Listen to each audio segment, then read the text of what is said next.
New microphone, very effective. Good evening, everyone. Welcome to the meeting of the Environment and Sustainability Policy Committee on this evening, on the 18th of December. This meeting is also being webcast. I'm Councillor Martin Fodor.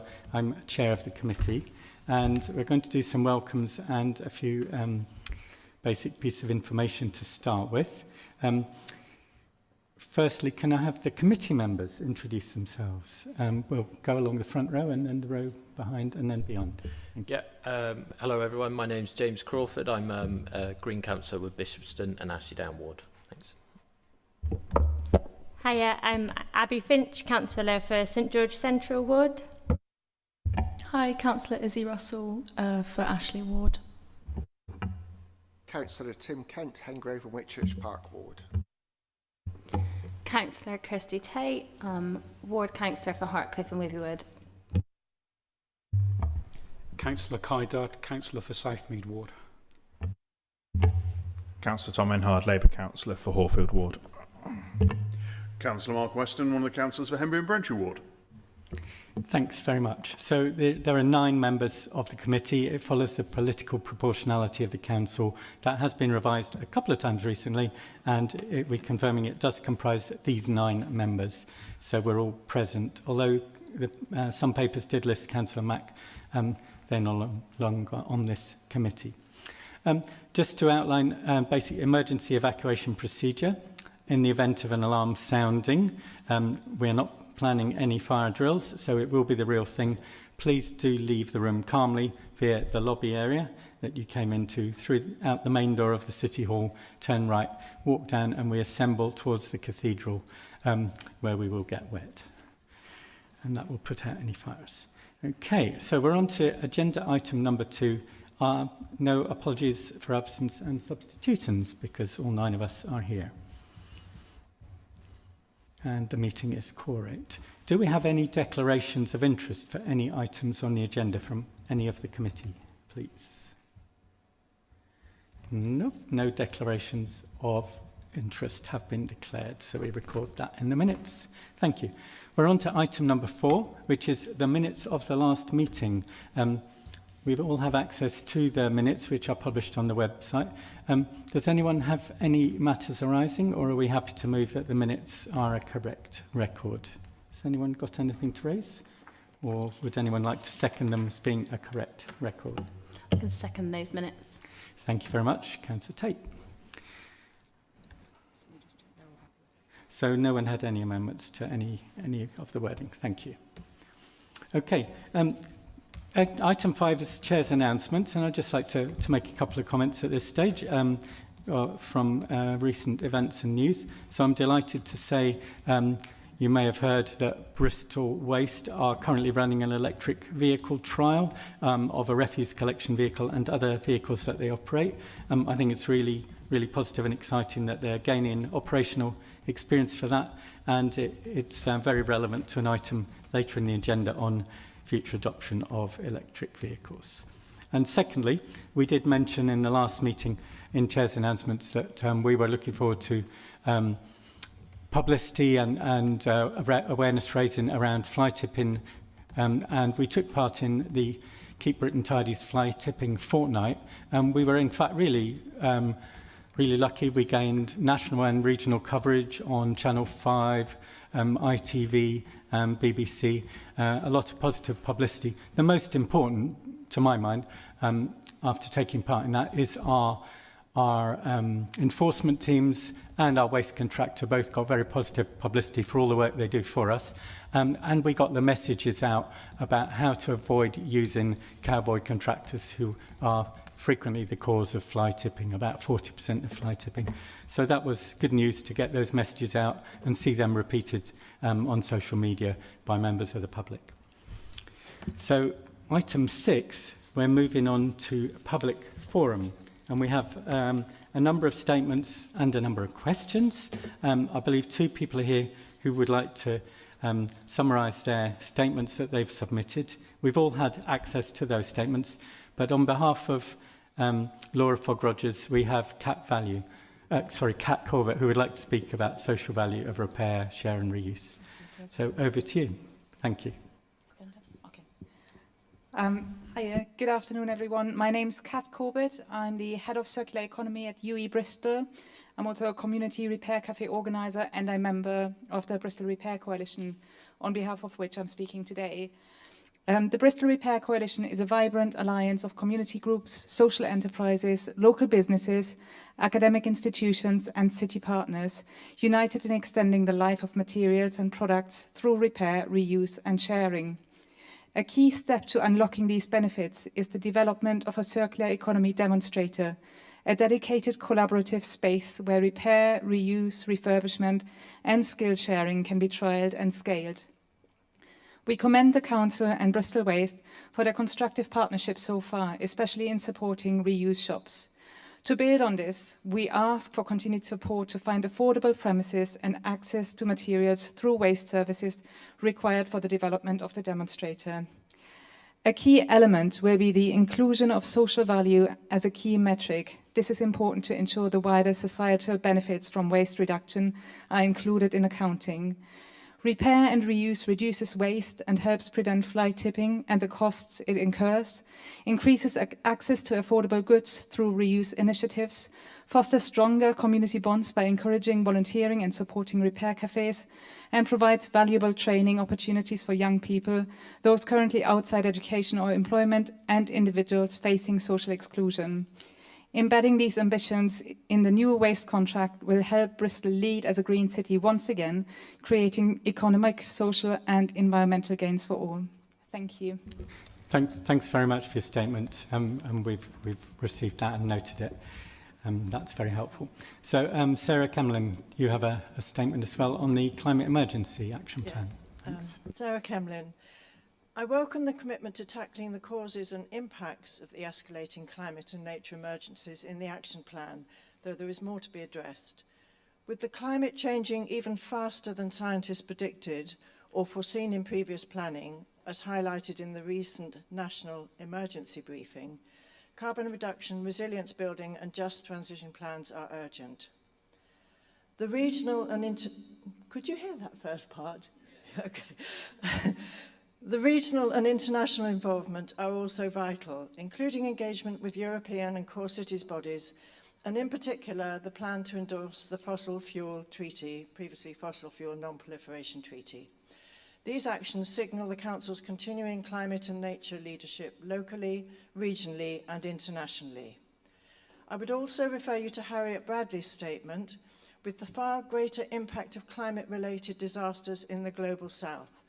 Therefore, the imperative of reiterating the Council's commitment to a just transition and signing up to the Fossil Fuel Treaty, which was initiated by Global South nations. Thanks very much for your statement.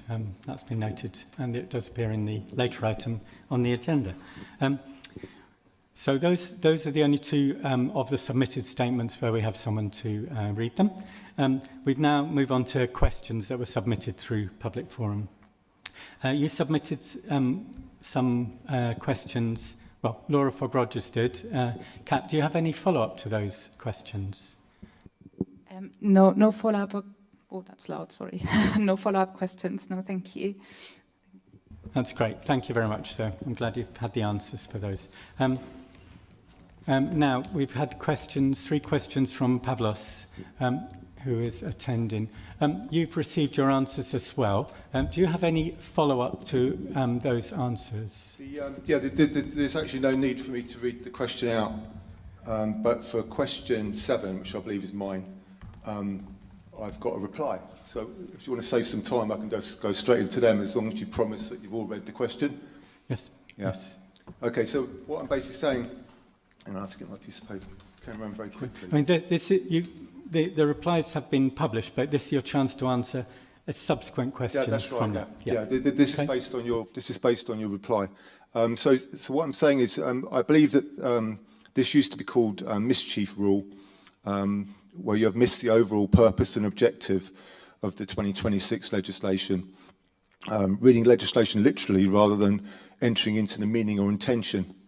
To be literal, half of Albany Road's households do not process and recycle anything. In fact, they don't even own recycling boxes. 2/3 do not even possess a food caddy. The legislation requires recyclables collected from individual households. It is reasonable to presume that the missing recyclables, more than 50%, are ending up in the communal skips provided at the end of the street. I appreciate you are looking at alternative arrangements, and I intend to get this checked at DEFRA if nothing happens before the 31st of March 2026. So is there a question there? Is there a question there? Yes, the question is basically that you've used the mischief rule and misunderstood what the actual legislation is all about. Yeah?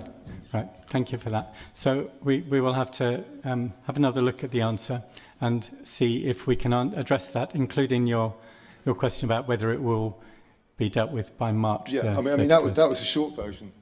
Sure. I'm trying to. So the next question which I asked is pretty much the same question, except I was talking about Denby Street, and I noticed that the answer to the question regarding Denby Street is different to the answer that you gave regarding Albany Road. Yeah, Denby Street is a easier street to solve because Denby Street has front gardens or front yards, whatever you want to call them.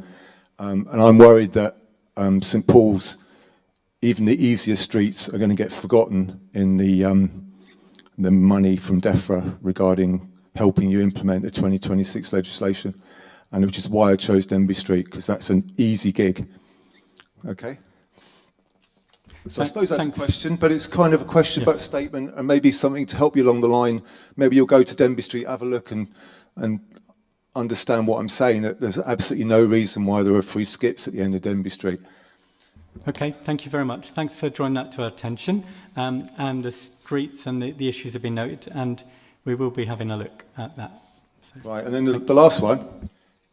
This one's great because I've actually proved something here. The fact that you, thank you for confirming that none of the TROs, these are rules regarding double yellow lines, have been amended and the bins placed on them are unlawful. There is no room for pragmatism or interpretation with regards to public safety. As the TROs have no exemptions, you are effectively breaking your own law, as TROs are enforced in law. These are not minor obstructions. To place so many large objects on important sightlines at the entrance to residential streets without a risk assessment or consultation is not only illegal but irresponsible. Effectively, the bulk of St Paul's communal bin experiment is unlawful, and I intend to obtain some legal advice on this matter. What do you intend to do about it?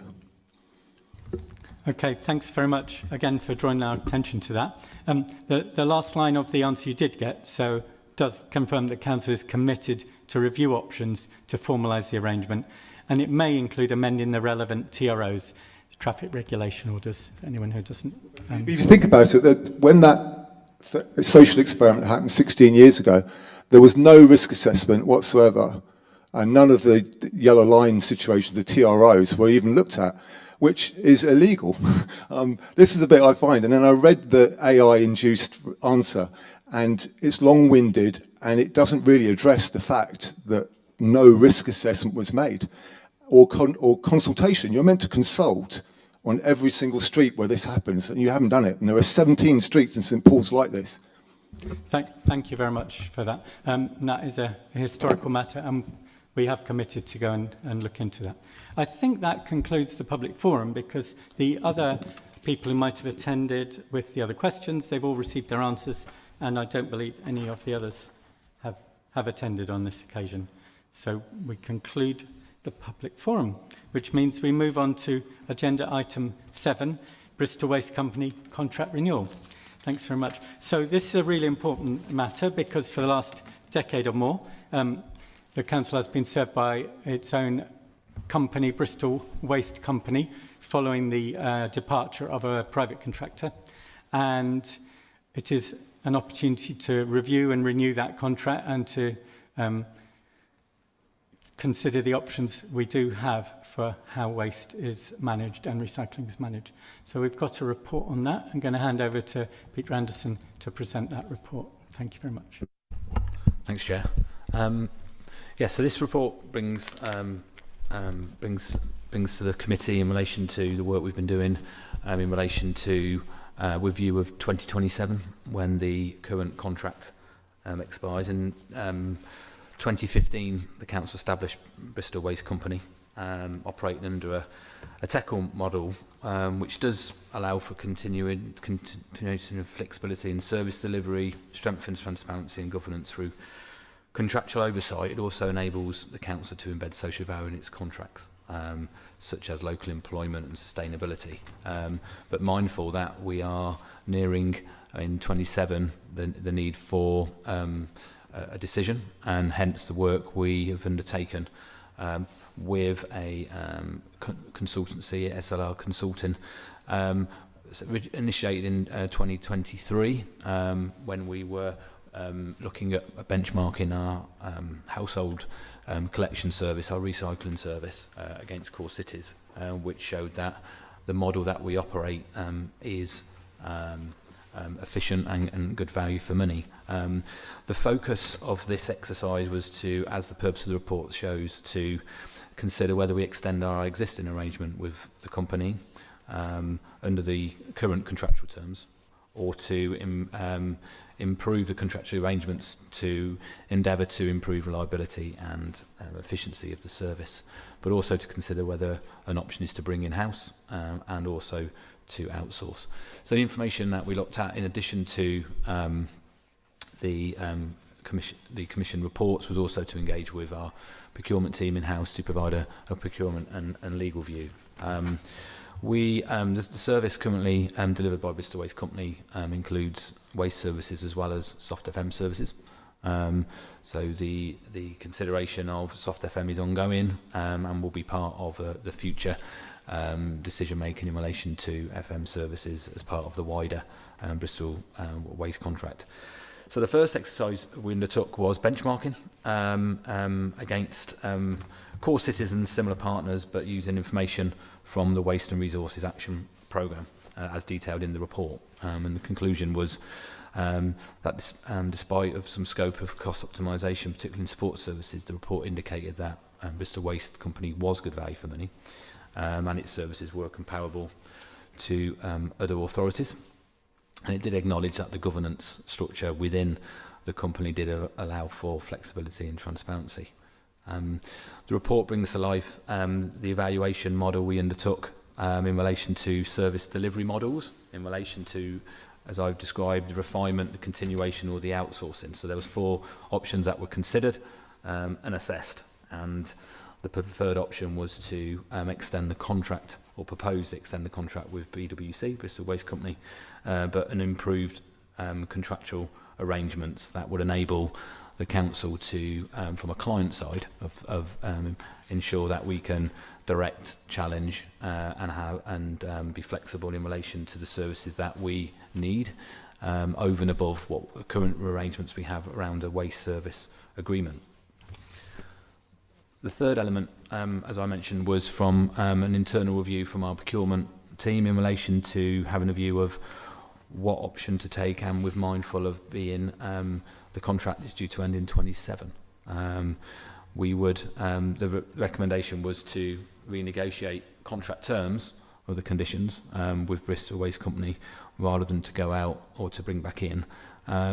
Timing is a key issue on this point in relation to bringing it to committee now in end of 25 to enable us to make a decision to extend, but at the same time consider costs for external procuring if we were to put out, or also the challenges we would need to incur if we were to bring the service back in, and the structural changes and the challenge that would present in relation to the council's current structures.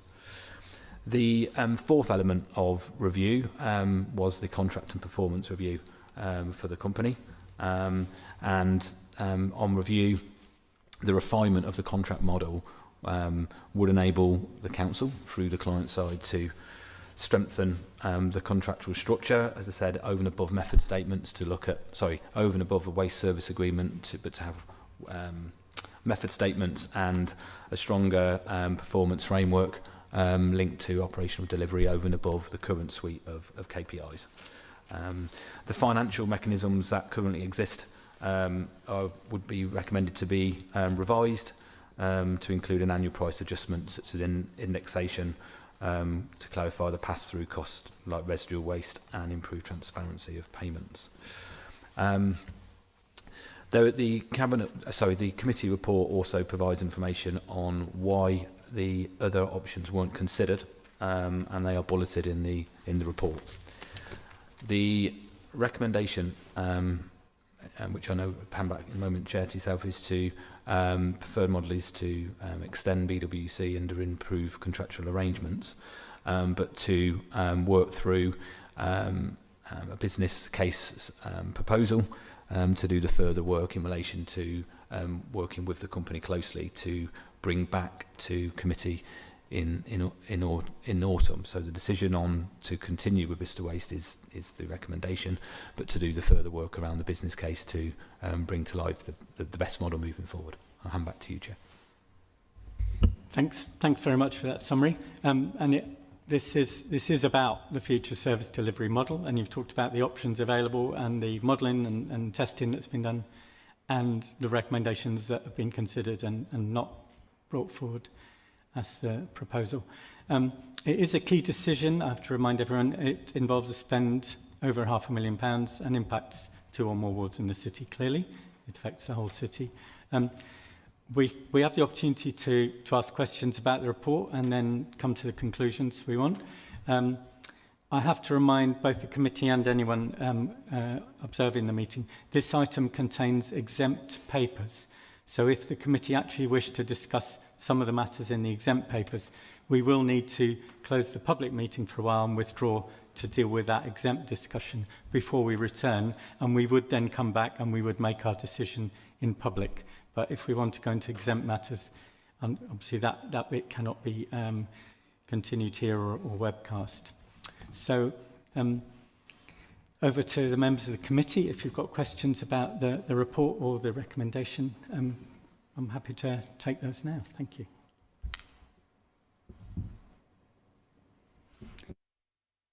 Councillor Dudds. Thank you, Martin. Good thorough piece of work. I obviously expect less from you guys. Just a question on this kind of refined contract approach. So I've always been a little bit worried about sort of duplications of structures between the council and the waste company.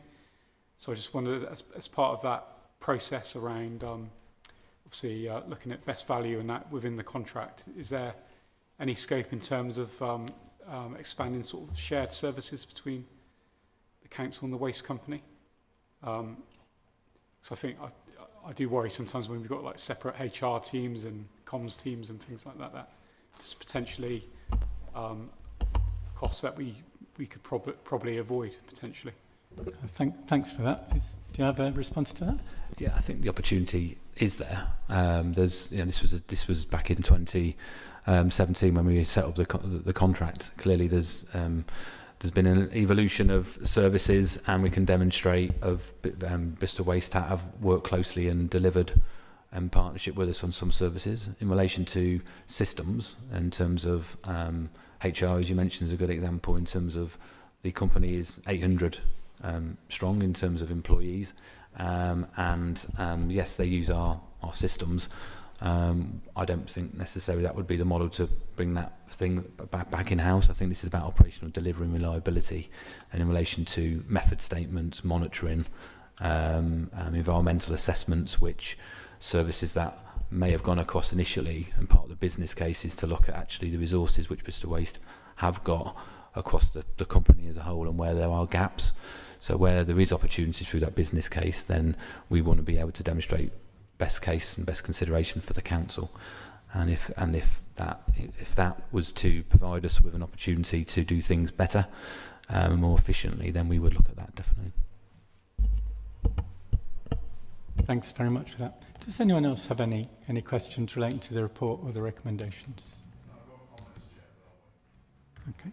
Any questions before we move on to any comments? I don't think there are. Would you like to comment now, Councillor Weston? Thank you, Chair. It seems like in a former life, I was a procurement officer. So the last large tender I did was waste contracts in the north of England for various shopping malls, which I know is different from a city, but it meant that I had to interrogate the waste market. What's surprising is actually how incestuous it is. There are actually only a few big players that do collection, and then a lot of it's just white-labelled back office function. From my personal perspective, Bristol Waste is not perfect, and it's not. It's having a better year, touching wood, so far than it has in recent years, but it's not great. As I think all our inboxes as councillors will attest, as soon as a collection is missed, it's bad. But I just don't think there's anyone else out in the market that will do a better job. And actually, what we're seeing in other councils using other contracts, internal, external, whatever else, they also have similar problems. From my perspective, we have a company that does know Bristol, that we are the only shareholders, so we have a great deal of control over. Were we to go to the private market, someone like Kier or Biffa, they'd have us over the barrel on contract negotiation. Every I dotted, T crossed, and I just think it would be a bureaucratic nightmare that I'm sure Peter would dread. Probably keep him up at night. I personally support going with the waste company, redo the contract to look at we can get greater accountability and everything in there. So I think the recommendation is the right approach based on my experience, and that's where I'll be voting tonight. Okay, thanks very much, Councillor Weston. That's a very constructive comment, and I think the idea of an improved and revised approach to managing the relationship with better information, better method statements, understanding coordination is why this has come forward as the recommendation. Does anyone else want to add anything on that matter? I don't think we do. Oh, yeah, Councillor Finch. Yeah, I just wanted, I guess, to add to what Mark was saying. So, yeah, I know that sometimes Bristol Waste gets a bad rap, but also, you know, I know that Bristol Waste are really leading in many ways and have done some really wonderful projects around reuse in particular. You know, the reuse things that they do around the reuse and recycling centres, the reuse shops, for example, and the digital inclusion work that they're doing. So, yeah, I'm very positive about continuing with Bristol Waste. Thanks very much. I certainly concur that the innovation they've been able to bring to the city, the trials, such as recently the sort of nappy recycling trials, and the awards they've won for some of that innovation has been recognised nationally, which is really positive. I'm not seeing any other indication for talking. We could then move to a vote because we can progress with the agenda at that point. So I have to read out the recommendations to make sure they're very clear and in public. And thanks for those sort of constructive comments. And I'm sure the Bristol Waste members who might, of staff who might be watching online will be awaiting the decision. So the proposal is that, and there are three, the proposal is that the Committee for Environment and Sustainability approves in principle the preferred service delivery model of extending with Bristol Waste Company under improved contractual arrangements. Secondly, authorises the Executive Director for Growth and Regeneration, sitting next to me, in consultation with the Chair of the Committee, that's myself, to enter discussions with Bristol Waste Company over improved waste services and soft facilities management contracts to develop the final business case. And thirdly, notes that a business case seeking approval to enter a new contract with Bristol Waste Company will return to the Environment and Sustainability Committee in autumn 2026, after the further work is done, and that will also include a recommendation of the best contractual approach for that to move forward.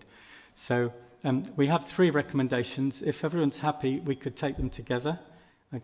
I see heads nodding to confirm that. So I'm then moving the report and the recommendations set out all together, the three of them, looking for a seconder for that. Councillor Crawford, thank you very much. So would members like to indicate their support or otherwise? Those in favour of those recommendations? That is unanimous. So no dissent, no abstention. That's confirming the future arrangements, which will be coming back to committee in the autumn. And thank you to Bristol Waste Company, and I'm sure you'll be relieved to hear that is coming forward. Thanks very much. So that's a result of that vote. We're now moving on to agenda item 8, which is the Waste Minimisation, Waste and Recycling Task and Finish Group. It's the Phase 1 Output and Options Report from a Task and Finish Group. And the committee is being asked to note the output report from the Task and Finish Group, which is quite unusual because all members of the committee chose to take part in that Task and Finish Group. And it is a key decision. It will involve a spend or save of over £500,000 and impact 2 or more wards. This is quite significant because it is introducing both some future changes that we have to make and some future changes we have discussed making through the Task and Finish Group to improve the service going forward. And we know there's a lot of interest in this. I'm going to go over to Pete Anderson initially, who's the Director of Property Assets Infrastructure, to give an initial introduction to the report, and then we're going to hear about the output of the Task and Finish Group. Thank you. Thanks, Chair. So there's several elements to the report, and there's a lot of information within that report in relation to the discussions in the Task and Finish Group, and there was a number of sessions there as described in the report, I think over 6, further to which did take into consideration many things that I will bring to light after I hand over to Councillor Finch to provide an overview from the Task and Finish report as the Chair. The focus in relation to Task and Finish Group was particularly around household with curbside collection in terms of the services, from the methodology in terms of the preferred model for our collections, but also waste composition of bins as well as containers and the potential container refresh proposal. So the focus wasn't on communal bins or flats. The report, and one of the recommendations, and I'll refer to this as well, references non-standard collections, which I think a member in the public gallery mentioned potentially earlier in relation to DEFRA money, and I would like to bring that content to the committee in terms of just within the report. But this is part of today's conversations and decisions at committee focus around the approach, how we do that, as well as the method. And as we know, one of the items is on fleet, so there's a lot of information and a lot of synergies across the 3 areas. The council did undertake a consultation at the start of this year, which did have a very large response, and one of the recommendations is to note the report. So the report which the Task and Finish Group did consider in relation to the responses does provide evidence steer in relation to what we do now to help inform, but also what we need to do in the future. So I will make reference to a number of things in relation to the consultation also. But I'll pass back to you, Chair, in relation to Task and Finish update. Thanks very much, Peter. That sort of sums up all the work that has been done and the different elements of the report that are coming forward. And as we heard, Councillor Abbey Finch chaired the Task and Finish Group, which comprised all members of the committee, so all members had the opportunity to get the feedback. We've got in our appendices the consultation response, the Task and Finish Group summary report, and so on. I'm going to ask Councillor Finch to present that, and thank you very much for all the work you did, because it did become an enormous task with 6 meetings of the group. Thank you. Thanks very much. Yes, so the Waste and Recycling Task and Finish Group was established by this committee, the Environment and Sustainability Policy Committee, on the 27th of February. We were set up with the following aims. So to respond to the outcomes of the Waste and Recycling consultation, to allow members to better understand the upcoming changes in national waste and recycling policy, and also to make recommendations for how to respond to these for homes with a standard collection service. So specifically looking at the standard collection service, so those with black bins and recycling boxes. All of the members who were on this policy committee at the time put themselves forward. So the Task and Finish Group was made up of myself, Martin Fodor, Ellie King, James Crawford, Kai Dudd, Tim Kent, Izzy Russell, Kirsty Tate and Mark Weston. We met 6 times in total between May and September this year. And you know, we sort of received a lot of different information. So we received information on the national legislation that's coming forwards, and all of this is detailed within the papers, so which are publicly available. We received information about the current situation within Bristol and Bristol's history when it comes to the recycling and waste collection service, and we received the consultation responses. We also had the opportunity to visit various different recycling and waste facilities around Bristol. So we visited Bristol Waste's Albert Road Recycling Facility, Bristol Waste's Avonmouth Recycling Facility, the Suez Avonmouth Recycling Facility, just for comparison, and the Viridor Energy Recovery Facility, which is where all of our black bins sent to, it's an energy from waste, so it's burnt for energy. We also had various sort of experts in the field come along so that we could hear from them, and also had Q&As with them. So we had Chris Mills from Waste Resources Action Programme, otherwise known as RAP. We had Dr. Andy Rees from the Welsh Government, Richard Garfield from SLR Consulting, Councillor Richard Wilkins from Somerset County Council, Ian Burns from Wigan Council, and Dave McGill from Bristol Waste Company, who's also here today. We saw examples of the proposed new recycling containers, and you know, a demonstration of how the manual handling would be improved. We also had lots of opportunities to request additional information, ask questions, raise concerns, and you know, discuss throughout the whole process. So, for example, a couple of the requests that were made by members of the Task and Finish group was wanting more information on the bin composition, so what was going in the bins and how full they are. And so a bin fill and recycling survey was carried out by Bristol Waste in particular areas as a response to that. Councillors also wanted to see the consultation results broken down by ward, and again further analysis was carried out, and that was shared with members of the group. So that's a bit of an example of the back and forth that we had. A number of potential options were brought to the group, which we sort of looked at and discussed, and based on that discussion and the concerns raised by the group, a revised 3-weekly option was developed, which included absorbent hygiene product collection, a reduction in the threshold for additional black bin capacity from households of 7 or more people down to households of 6 or more people, so that more people would qualify for a larger bin, an additional fly tipping round, extra engagement in deprived areas in preparation for a shift to 3-weekly, and also a community fund. In the final meeting of the Task and Finish group, members agreed on the following aims for the service. So it was 5 aims that we agreed on: to increase recycling rate, to reduce waste, to reduce the CO2 emissions from the service, to reduce litter and fly tipping, and to have a highly reliable recycling and waste collection service. We then voted on which options would be brought forward to the committee for a decision. So in terms of long-term recycling collection service, we voted for the curbside sort option to come forwards. For the recycling container refresh, we've voted for the container refresh option to come forward. There's only really one option there anyway.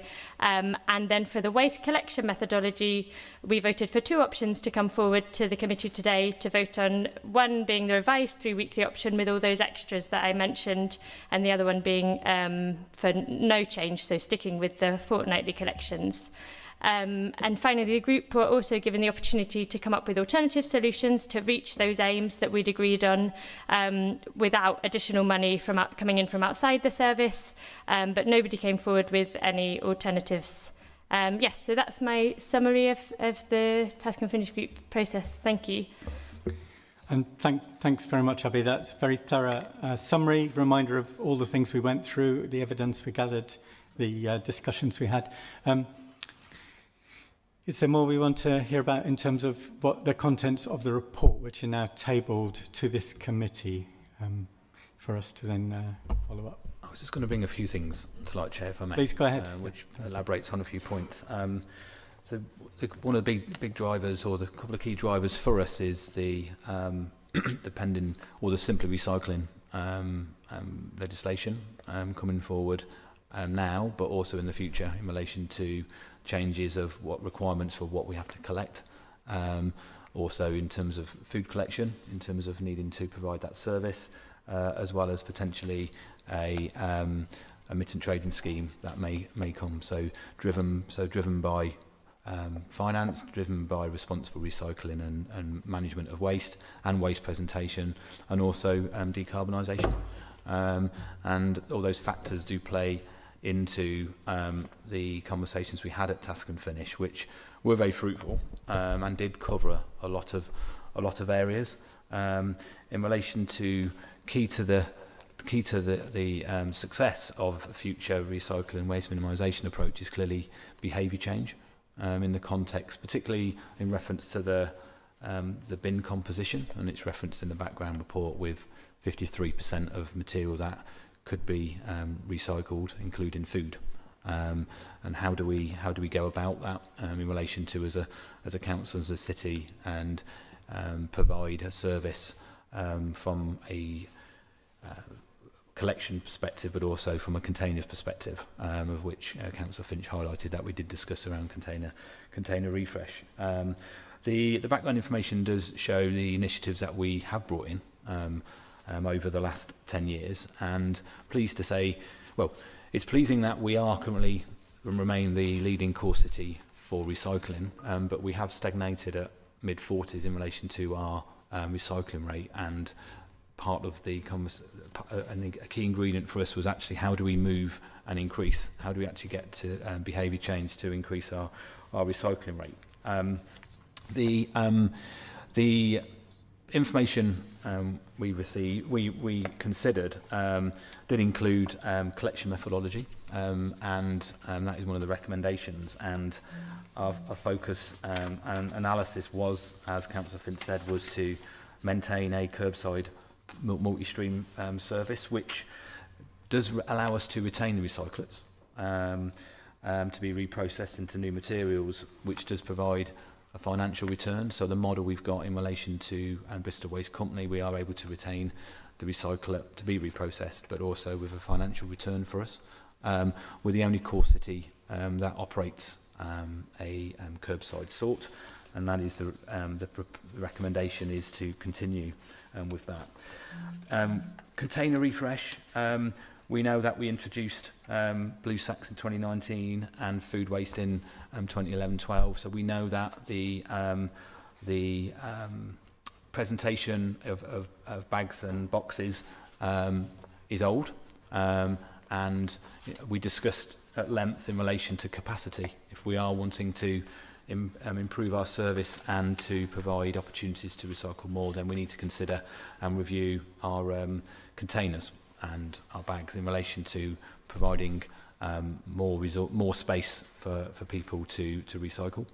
We know, and the report talks through the challenges that we've seen, particularly with cardboard, in relation to presentation of cardboard, particularly post-COVID.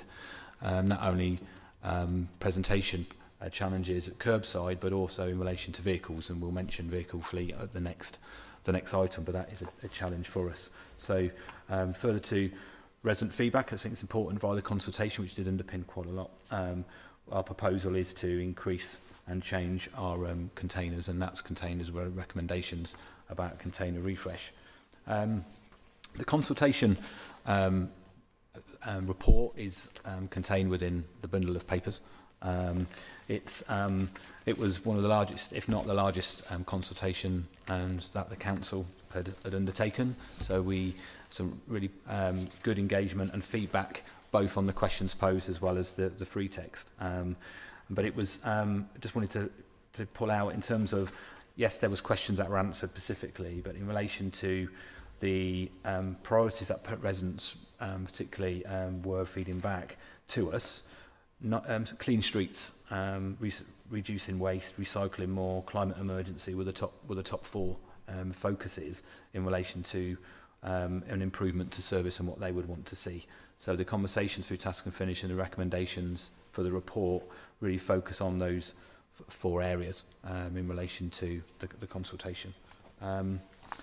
If I may, I I just wanted to draw attention also to non-standard collection. There is reference to it in the back-down report as one of the recommendations relates to a non-standard collection service using pump primary money that we provided from DEFRA. So the Simply Recycle legislation does require local authorities to implement the following: dry recycling as well as food waste by 2026. And we have worked through a method and an approach that would tailor a service to approximately 8,000 mixed-use properties, such as flats above shops, homes in tight spaces, city centre, arterial routes and high streets. And there is a proposal for us to have a model of delivery which includes Saxford dry recycling, brown food waste caddies, as well as black sack collection. So that is a recommendation that we're seeking in for this report around non-standards as well. And my final point before I conclude, the Task and Finish group did consider, as well as not only from evidence that we provided from the industry, but also from the consultation around additional services that we might consider. So within the report, you'll be able to see that there are recommendations based on feedback as well as what we believe is the best model to introduce potentially additional fly tipping collection round in relation to absorbent hygiene products, potentially creation of a community fund, engagement officers, as well as the refresh of the campaign of containers contained around the proposal. They were informed via our discussions as well as via the consultation.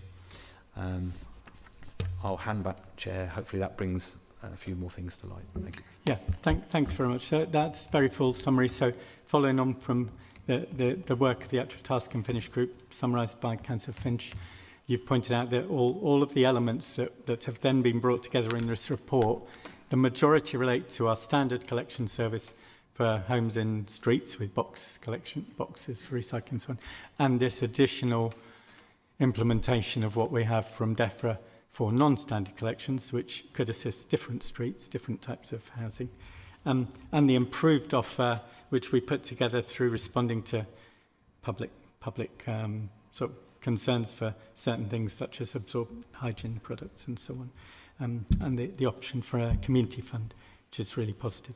So we've got the report in front of us now. There's a lot of background information summarising the large-scale consultation and all the issues that came up there, and the information from the Task and Finish group. So I'm going to open up for questions relating to the report and the proposals within it. So over to the committee. Thank you very much.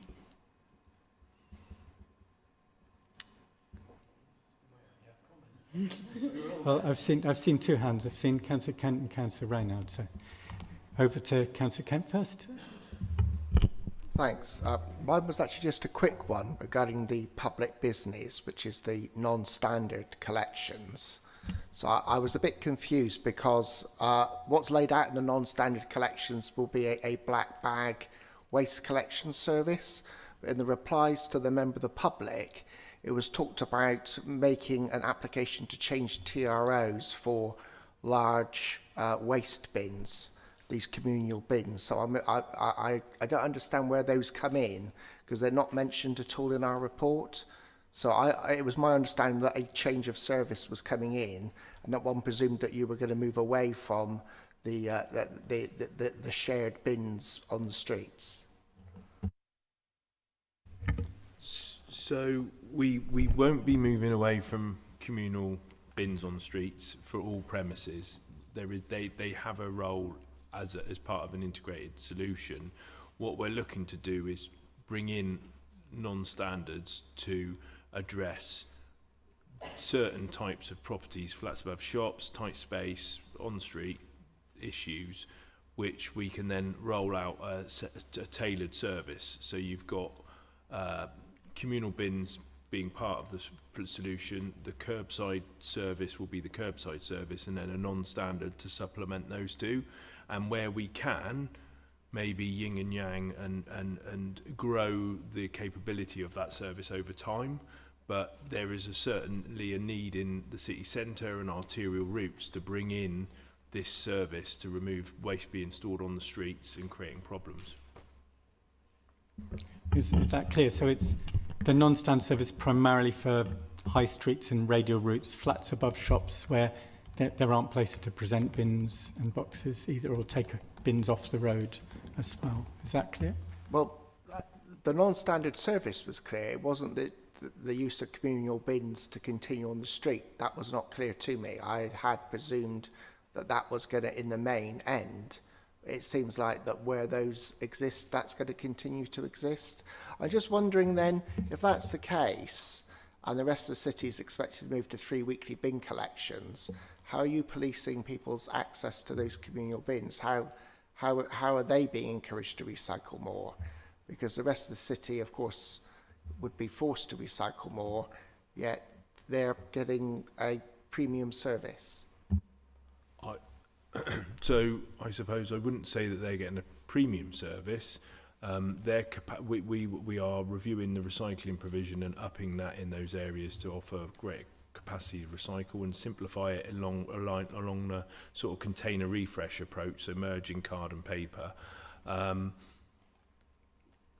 The communal bin service would be reviewed on capacity, and the St Paul's, for example, we will be reviewing the service as a whole to see how we can tweak it and improve it and improve service delivery, because the gentleman has raised some good points and challenges as well. So we are looking at that as a distinct project. The role of communal bins across the city isn't widespread. It's generally a few in Clifton, and then also in St Paul's is where the bulk are, and then you have obviously flatted properties on communal bins, but that is a service where we have done a lot of, Bristol Waste have done a lot of work in rolling out recycling services, and we have about 80 properties across the city, 80 locations across the city where we need to expand the recycling, and we will be doing that through 2026. Okay, hope that's clear. So, I mean, primarily this report is not about changing these other services for flats or communal bin. But I think you've raised an issue we need to come back to, but not in the context of this particular report on the widespread standard recycling service. So I've got Councillor Renard, then Councillors Tate, and then Finch coming up. So. Thank you. So I wanted to start off by asking about the container refresh, and particularly the red sacks, because North Somerset have already moved over, haven't they? And I just wondered how that was going over there in terms of sort of the attrition rate of those sacks. Are they lasting? How often are they having to be replaced? Is there any informational data we've managed to pull in? Just be useful to understand. We are aware that there have been issues with the quality of the sacks in distributed in North Somerset, and they have had issues with the red sacks. However, we would be using similar service requirements that we have on the blue sacks, which have generally had a really good attrition rate. We're also designing them to minimise litter, because one of the issues that we identified through the consultation was blown litter from recycling. So the sack approach for plastic in cans, which is easily blown, is going to be designed so that it can be sealed tight around the material to minimise the risk of wind-blown litter, hopefully leading to incremental, well, on the Baines trial of sacks, similar to the ones we're looking at, they saw a 15% reduction in litter and street litter in areas, residential areas where these sacks were deployed. So that's part of the reason. Also, it is going to be 35 litres larger than the current box system, which will enable people to recycle more of the most voluminous material. Thanks very much for that. I think, yes, it's reassuring to know we would not be sort of making the same mistake in terms of the supplier and the quality there. So we've learned a lesson from that. And our own blue bags have had a pretty lengthy sort of effective life. But the design can be improved, as you said, to reduce litter. I've now got Councillors Tate and then Finch. Thank you. I just wanted to pick up, very similar to Tim's point around non-standard collection, particularly around flats with the bigger bins and fly tipping, just because it is a concern, especially in communities like Hartley and Witherwood where that already happens. And so some have locked facilities, so you have to have a key or a code to get in, whereas actually a lot of the properties that we're seeing don't have that, so that is a concern with the free weekly around then the increased fly tipping in those communal areas. So I suppose on the housing estate, we are, the council's HRA estate, we are looking to work with them on the provision of recycling and the waste storage areas. There are fly tipping related issues around that, or some of it is poor waste presentation related issues. And again, discussions are ongoing with the HRA estate because there is a sort of behavioural education element that needs to happen on there. Yeah, could add. Yeah, we've certainly had discussions with our colleagues who are managing council housing estates, because we want to make sure the best service is available there too. And there are certainly a few properties where there hasn't been the right storage area, it hasn't been the right service, and we certainly want to improve that. But I think again, it's not the primary aim of this report to look at those curbside recycling. It's one that needs to be designed around blocks of flats, and indeed also private sector flats where landlords need to cooperate as well. I suppose I was raising the point that that would be a knock-on effect, that although we're looking at this, that would be a knock-on effect then within those non-standards. Sure, it is possible. Thank you for raising that. Yeah, and we have to look out for that. Councillor Finch, over to you. Thanks very much. Yeah, just sort of picking up on Councillor Kent's and Councillor Tate's questions, and you know, having heard a lot of concern about the sort of communal bins, especially in St Paul's, I just wanted to check that the decisions we're making today, as I understand it, don't relate to that. And I just wanted, and I know you're saying it's something that you're looking into, Ken, and I just wanted to check, is that decision going to come to committee at some point once you've done some work on it, and do we have an understanding of when decisions around what to do with those services might come to committee? Okay, so the project to address the gentleman's concerns will be a sort of an operational service refinement. It's about getting Bristol Waste to have the right operating procedures to minimise side waste, cleanliness, coordination of the services, also working with enforcement on fly tipping in those areas. So there's a bit of work to bring the service delivery to the standard we want in those areas, and also standardisation of the bins. So we've brought in bins with circular holes on the lids, and actually what we see is actually residents use those, they engage with those. There have been some operational issues with the lids breaking because there's plastic pins, but we're addressing that. And actually with locks, what we found through the trial of last year was with locks and bins, actually people don't generally fly tip waste in there, therefore the bag waste goes in, and then the bulky items such as chairs or say a TV or a unit end up beside the bin, which are easier to pick up than bagged waste, which if it goes on the floor it can get ripped open, which causes more issues. Also, we want to review the capacity. I think there's one of the slides that I present to you, which is like the mind map of street scene issues and loads of bobbles, and you would have seen it through the task and finish group process. But there are lots of things that create poor waste presentation issues.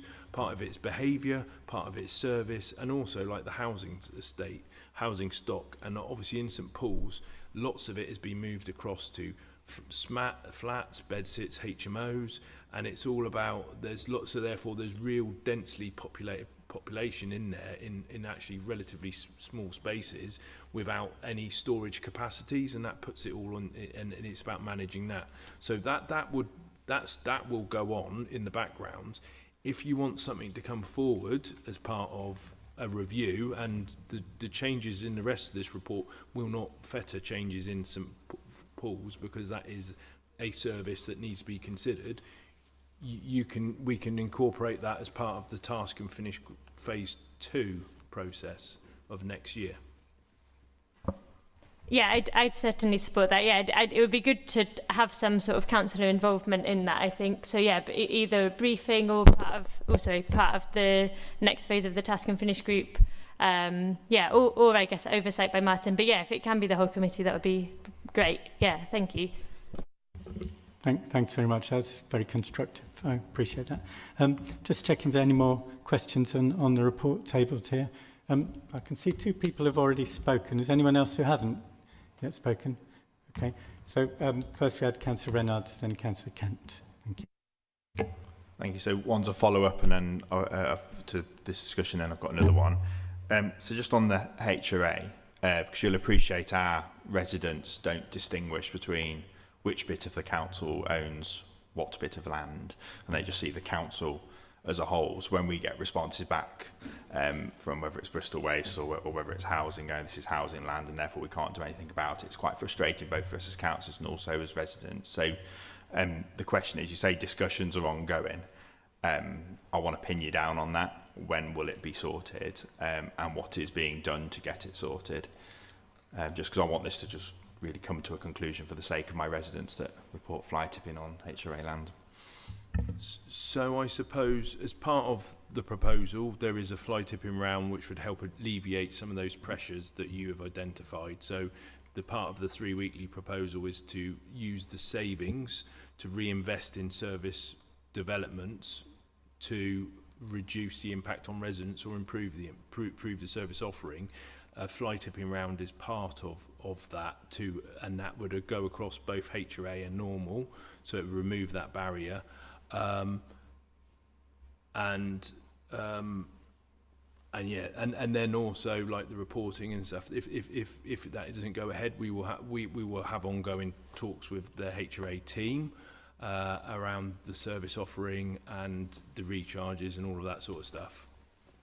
Yeah, thanks for that. So, I mean, we very much want to put back another fly tipping round, which was taken out a few years ago by the previous administration, and we know it's caused a lot of grief because the service has been slower and those issues were never resolved before, and we're trying to resolve them now. But certainly it is a pressing issue, so I hope we'll be able to both resolve the differences in identifying the land. We have a much better fly tip reporting service now, thanks to the Fix My Street for Street scheme, and let's hope we can put back the round that was taken out.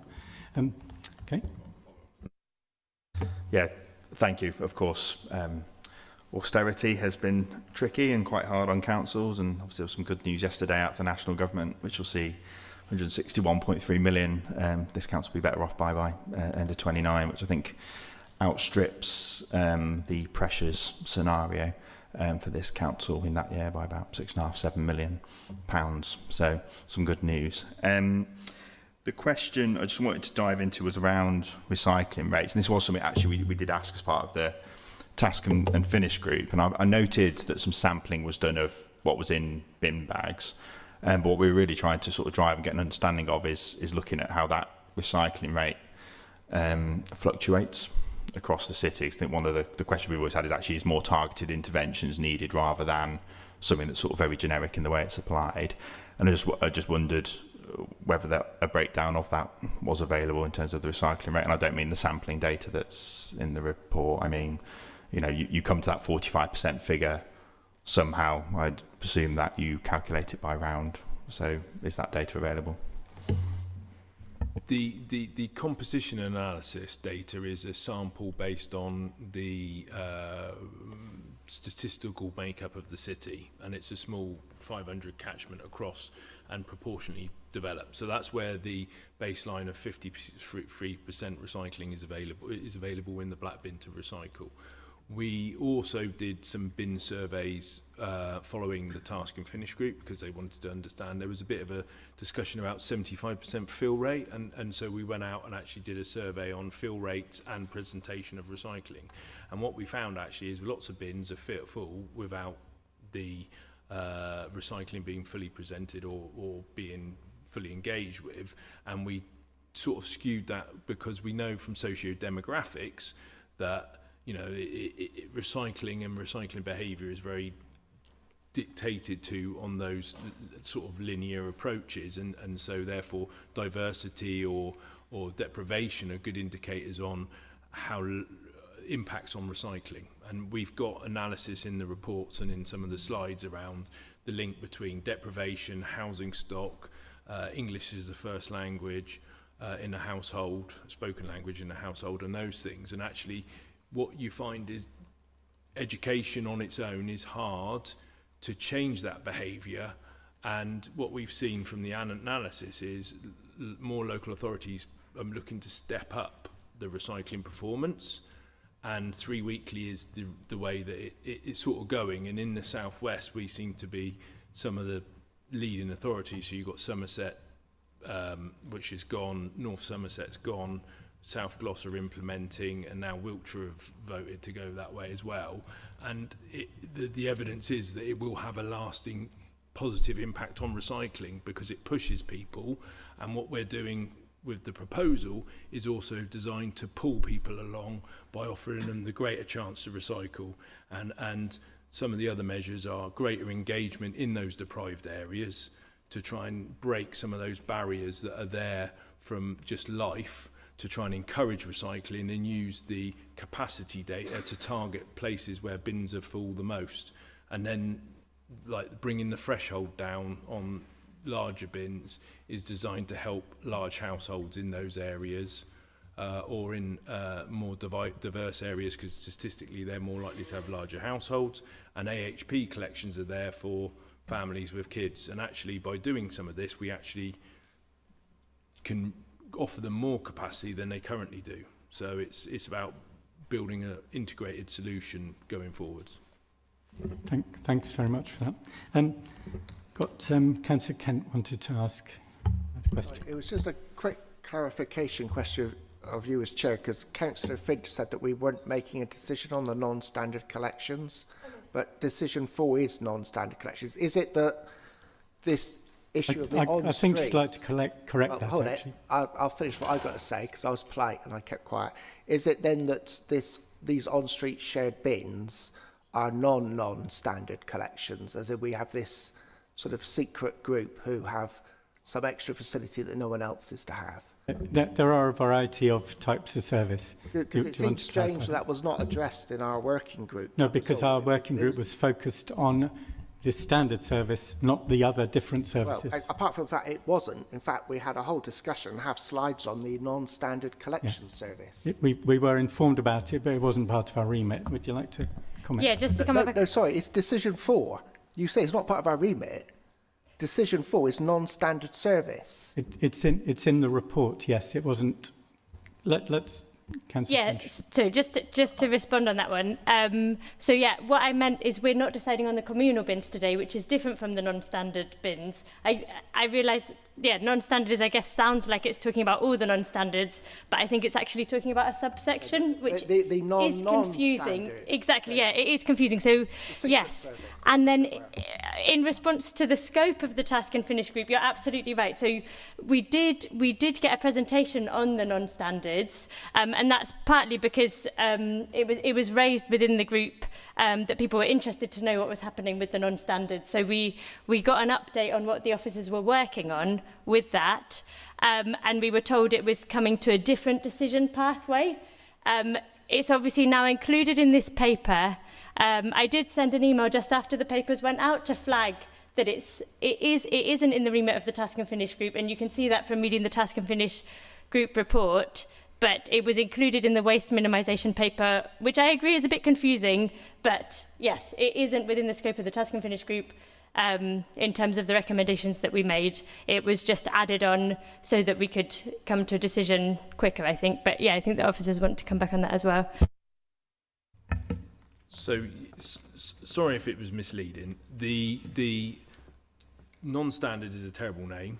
So I was tasked by someone to come up with a better name, but I just couldn't when I was writing all the reports, so apologies for that. What I would say is we did, through the task and finish group, talk about the services, and we did talk about flats, and we did talk about communal MRCs as part of the current solution, but we didn't delve into that because we focused on the main collection types and the methodology and all the big things. The non-standard solution and why it's been brought forward is if we want to try and comply with the DEFRA requirements regarding food waste and offering that to properties where I see we're not servicing them at the moment, it was to bring it forward as an opportunity in this report so then we can enable us to meet the statutory requirements in 26. So that was sort of the rationale for it. There was nothing that was it was bringing it forward in a timely way to you as a part of this report, because it's a service that we want to implement next year to improve the service to around 8,000 households. Sorry if you felt that has not been clearly communicated. Yeah. Thanks for clarifying. We do have certain things that we have to do. Simplified recycling is a government initiative we have to take part in. Then what's called non-standard, flats above shops and so on, we have to offer a full service. So these have come forward. I agree, they're not part of what we call the standard service, the homes in streets with recycling boxes and bags and so on. But it is timely that we put those in place because they need to be in place. And that's why they have been added in the report. And I did say that at the beginning. We had a report with the Task and Finish Group report, plus some additional things that had to be put in place. So I hope that's clear. I know it's confusing. There are a whole range of services and some differences, and some will get back to us to look at in more depth in future. Okay, we had a question from Councillor Tate and then Councillor Russell. Hi, so bear with me. So the statement aimed behind these proposals is predominantly to improve recycling and save money, which I fully support both goals. But the funding we now have available means that we can achieve them without moving to 3 weekly bin collections. We've received 8.98 million in extended producer responsibility funding from the Labour government for 2025 to 2026, money intended specifically to support waste and recycling services. Officers have indicated that around 7 million of that is needed to cover the inflation costs towards our waste and recycling services.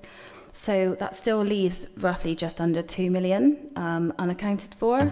That 2 million could be used to protect fortnightly collections while still investing and improving recycling capacity and waste reductions, exactly what the funding is intended to support. So crucially, we know that 71% of residents said that they do not want to shift to 3 weekly collections. So my question is, if we pride ourselves on listening to our communities, then that number matters. And so right now, this proposal risks putting the stick before the carrot, tightening collections first before demonstrating that we've used every available option to strengthen our recycling and reducing waste. So before we vote tonight, I'd basically like to ask, why are we considering moving to 3 weekly connections when nearly £9 million worth of new funding is coming into the service? Number two, because I have asked twice now at public forum, members forum, where has the remaining 2 million of EPR funding been allocated, and why isn't it being used to maintain fortnightly collections while improving recycling outcomes? And given that 71% of our residents oppose this change, how can we justify pressing ahead with a model that the public clearly does not want?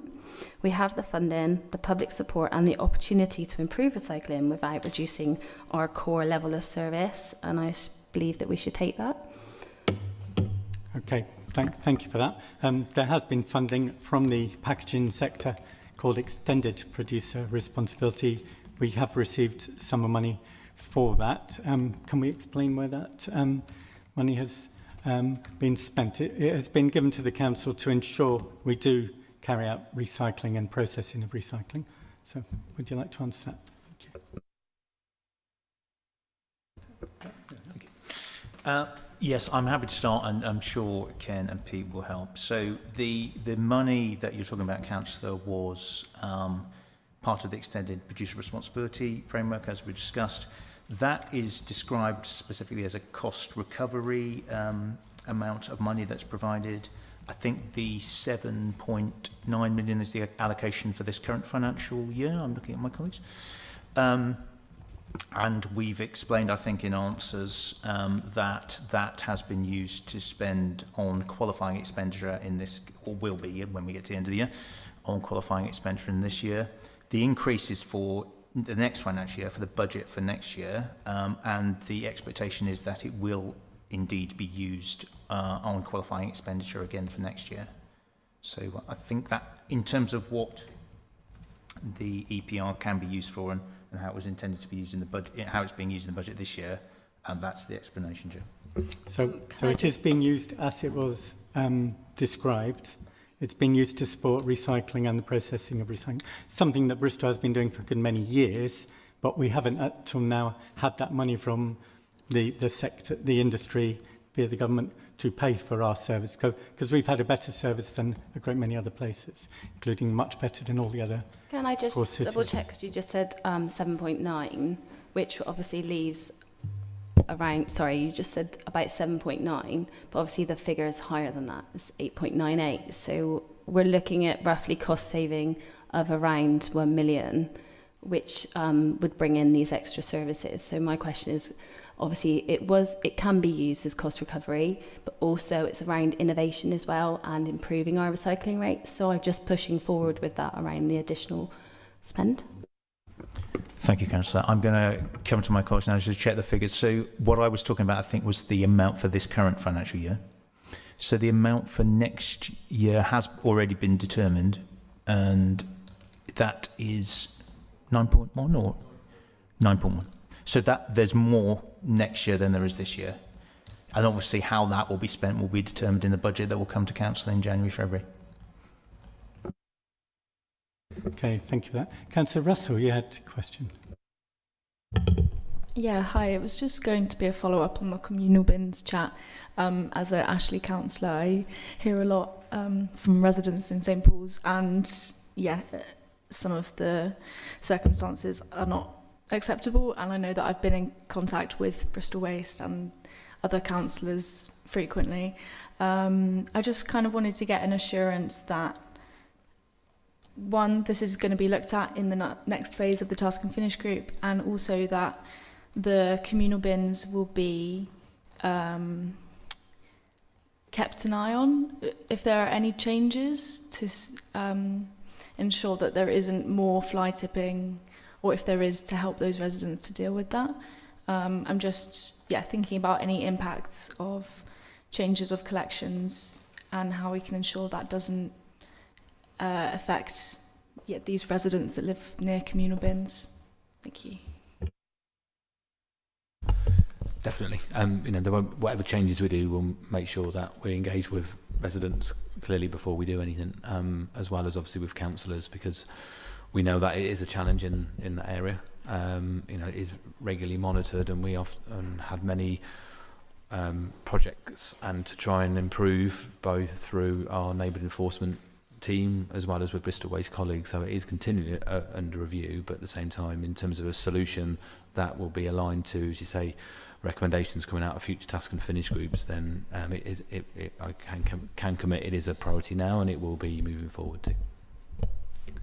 Thank you for that assurance. Yeah, and just following on a point that was made earlier, I had a question. So in the task and finish group, we were shown the most effective ways of improving recycling, and the report does pretty clearly identify the single most effective lasting way to change recycling is actually to offer the recycling service, but also take away some of the capacity for removing waste that's not recycled. Can we confirm that that has to underlie some of the recommendations we got today, which is we can improve recycling, we can improve the containers, we can improve the rate, which we are pressed to improve, and our residents want us to improve, but we also have to take away some of the capacity for waste. And having an outreach programme or support for that change is something we need to do. Is that the lesson from elsewhere, and is that underlying the recommendations that we have today? No, sorry. Sorry, this is a committee. We're in the committee now. So, yeah. So The 3 weekly proposal restricts residual waste presentation or black bag waste presentation, and the saving is generated from the disposal costs. There is, through the process, there is minimal saving in reducing the number of refuse vehicles or rounds that go out. The saving that's generated from those will actually be put out to increase the number of recycling rounds. And so 3 weekly reduces waste disposal, which is actually helping people not waste, and 40% of a bin is food waste. In some households, up to 40%, and in some houses it's 25%. And actually, by restricting waste and encouraging people to recycle, you can actually encourage them to not waste £400 worth of food waste a year, which is a national statistic. By generating the saving from the disposal costs, that can be reinvested into the services, as we've outlined in the report. Thanks very much. And that's the lesson from North Somerset, I believe, isn't it? They've increased recycling while reducing waste. So they've cut their costs and improved their recycling rate at the same time, haven't they? Yes, you reduce your waste, so therefore the proportion of recycling increases, but also you increase the amount of recycling that you collect at the same time. So there's a twofold impact on the amount of recycling collected. Okay, thanks. I know we've had a lot of questions. I know Councillor Tate has one more.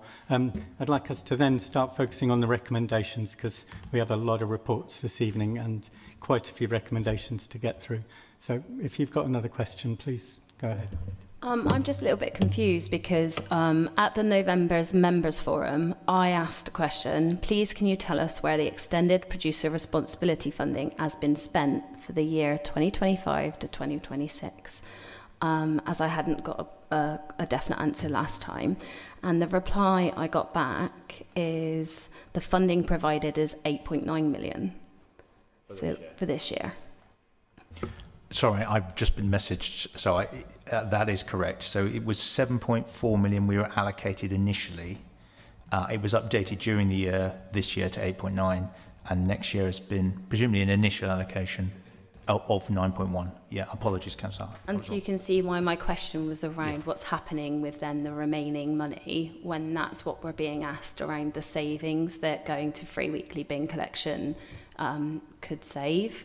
Also around fly tipping, so we know that there'll be additional costs associated, so the likelihood of that saving will just be ate up by inflation, by issues with routes, extra staffing, and then extra clean-up costs.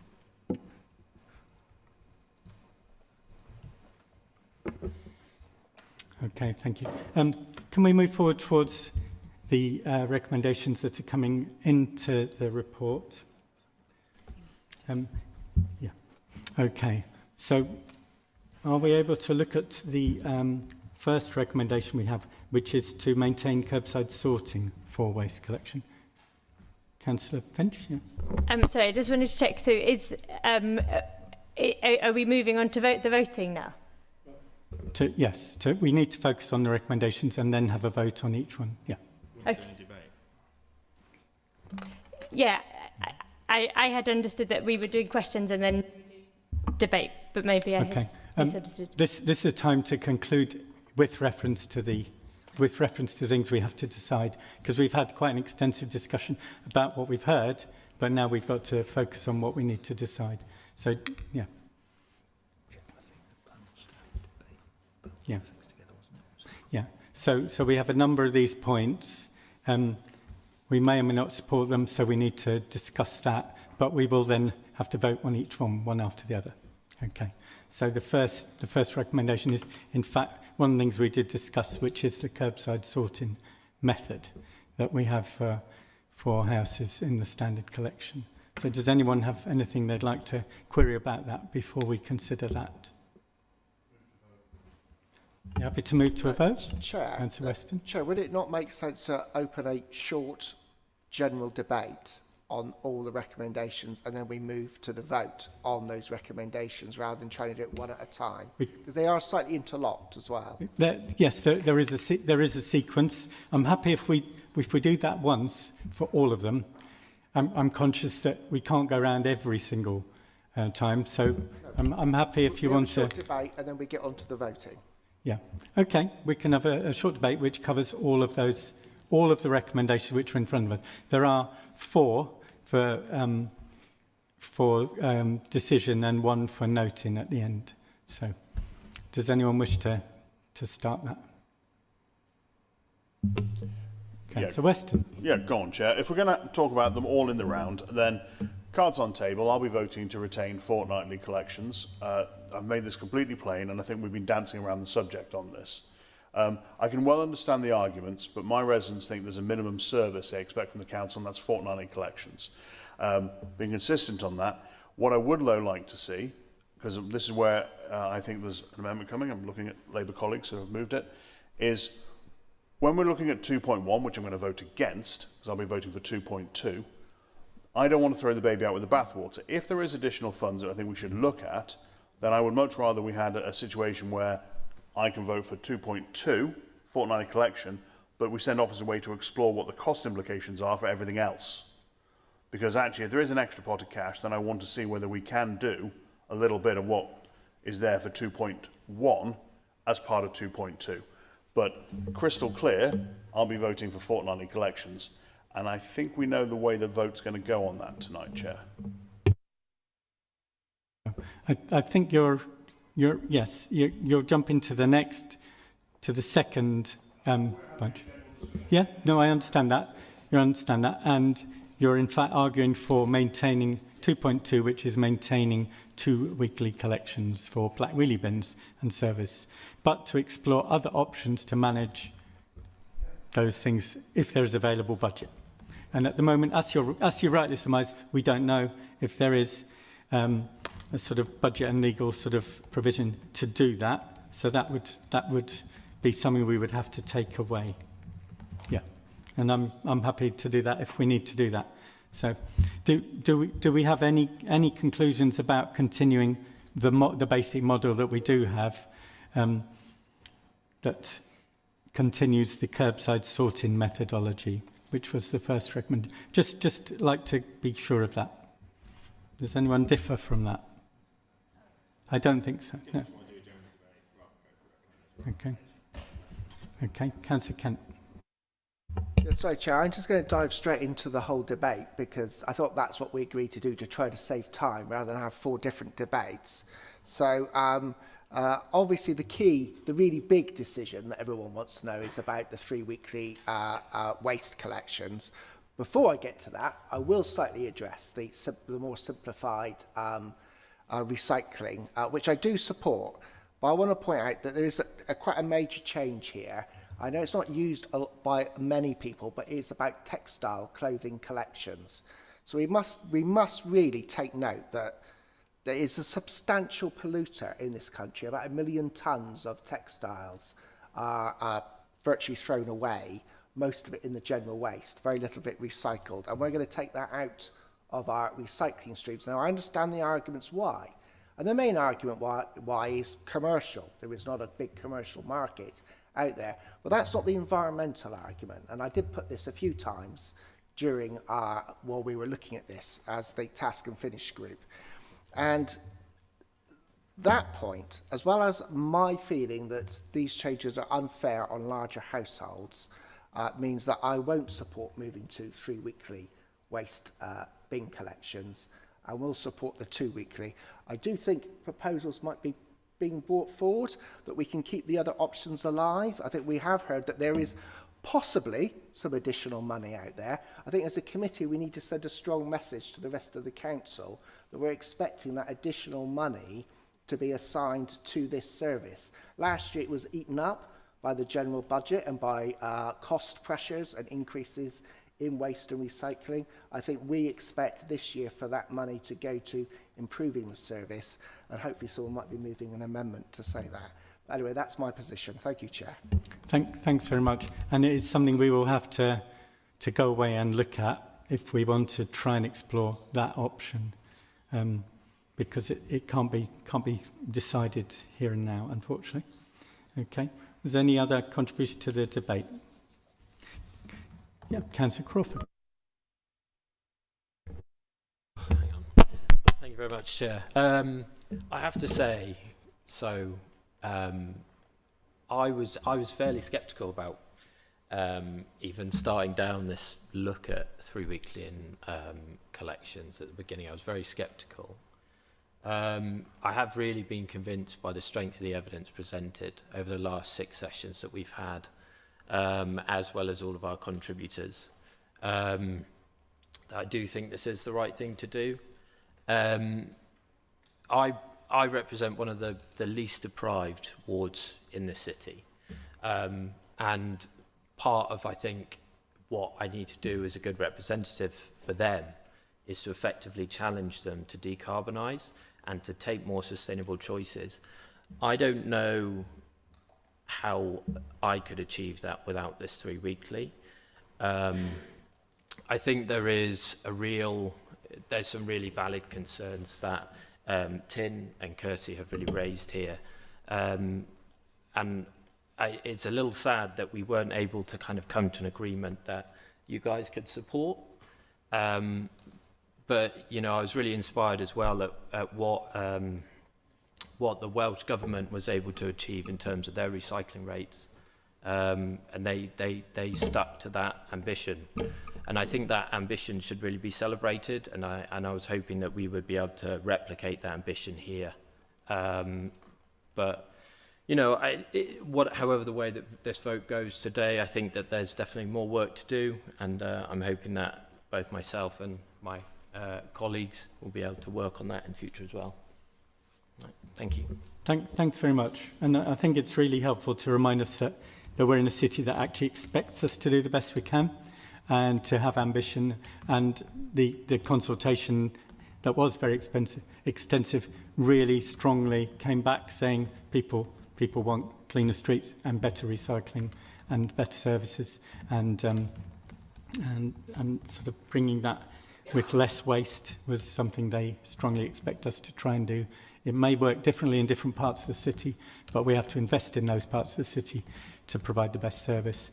And some of us have areas where there might be less investment needed to get a much better outcome.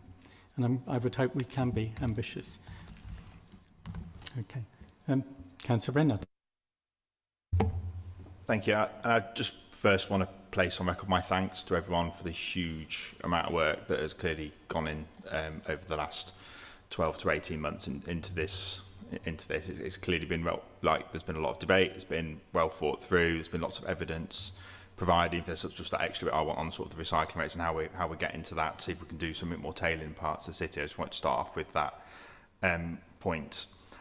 However, I think we've seen over the last 18 months, not just within policy approaches for this committee, what happens when we ignore residents and how things can go wrong. We've seen it with the East Bristol Liverpool neighbourhoods, with police, private security and drones going in at 3-4 a.m. in the morning, and the backlash that has been there. And I think, you know, the strength of feeling is so clear on this issue, both in terms of the percentage that wants to keep 2, but also the percentages that were against going to 3 or 4.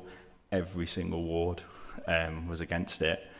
Every measure of deprivation was also against it. And in fact, the more deprived an area you lived, actually, the stronger the opposition was to go into 3 or 4 weekly. And it does strike me that we do need to be cognizant of that. We do need to listen to residents, and it is really important. And also just reflect on my situation, as I have done through the course of this debate over the last 12, 18 months. 2 young children, you know, one out of nappies now, but another one still in them. They're abroad at the moment. My bin's getting collected tomorrow. It's probably not even a quarter full, but that's because I've been on my own for 2 or 3 weeks. And it wouldn't be the case if my family were here. And I don't think we've really got it right in terms of making sure that we're thinking about those considerations for larger households. I am concerned about the impact on fly tipping across the city and the costs that could generate. And, you know, there are significant issues still that we need to address. And whilst you're sort of talking about 3 and then other things, I think we stick to 2 and do those other things first and then see actually where that gets us to. You know, we've done a huge amount of work in the city over 10, 15 years to drive up recycling rates, best core city for many years, and obviously we can't be complacent. We've also got other initiatives coming in, like the deposit return scheme. There's a lot that's going to happen in this space, and I think we need to do some of those other things first and then see where that lands us, and really make sure we take tailored and targeted approaches to some of our areas where we know we've got more challenges around recycling rates. So I and Labour colleagues won't be voting for 3 weekly black bin collections today, and we'll be voting to stay at 2. What we've tried to do is come up with an amendment that will see us not lose those other elements, whilst also keeping to making the most of financial headroom that we believe there is, both from EPR but also the local government financial provisional settlement that was received yesterday, which I appreciate finance colleagues will still be poring over. Thank you. All right, thanks very much for that. So clearly we do want to improve the services and the outreach, and the package that has been put in front of us does suggest quite a lot of investment that we will need to find if there is any other way to get that investment to improve work on fly tipping, to offer a service for absorbent hygiene products, to do the things that the outreach and the community support that actually helps people to recycle who might find it harder. So we would, if we go to consider any amendment, we will have to probably adjourn and look at how we handle that. Councillor Finch, yeah. Thanks very much. Yes, and firstly, I want to say thank you to all of the councillors that took part in the Task and Finish group. It's a really tricky topic, I think, and a controversial topic. And there were lots of, I think, really valid concerns raised and really sort of fruitful and thoughtful discussion, which definitely has sort of developed my thinking on it. I also want to highlight those sort of top 4 priorities that came out of the consultation. The top 4 priorities that people had was cleaner streets, with 90% of people saying that was a high or very high priority. Reducing waste, 72% of people said that was a high or very high priority.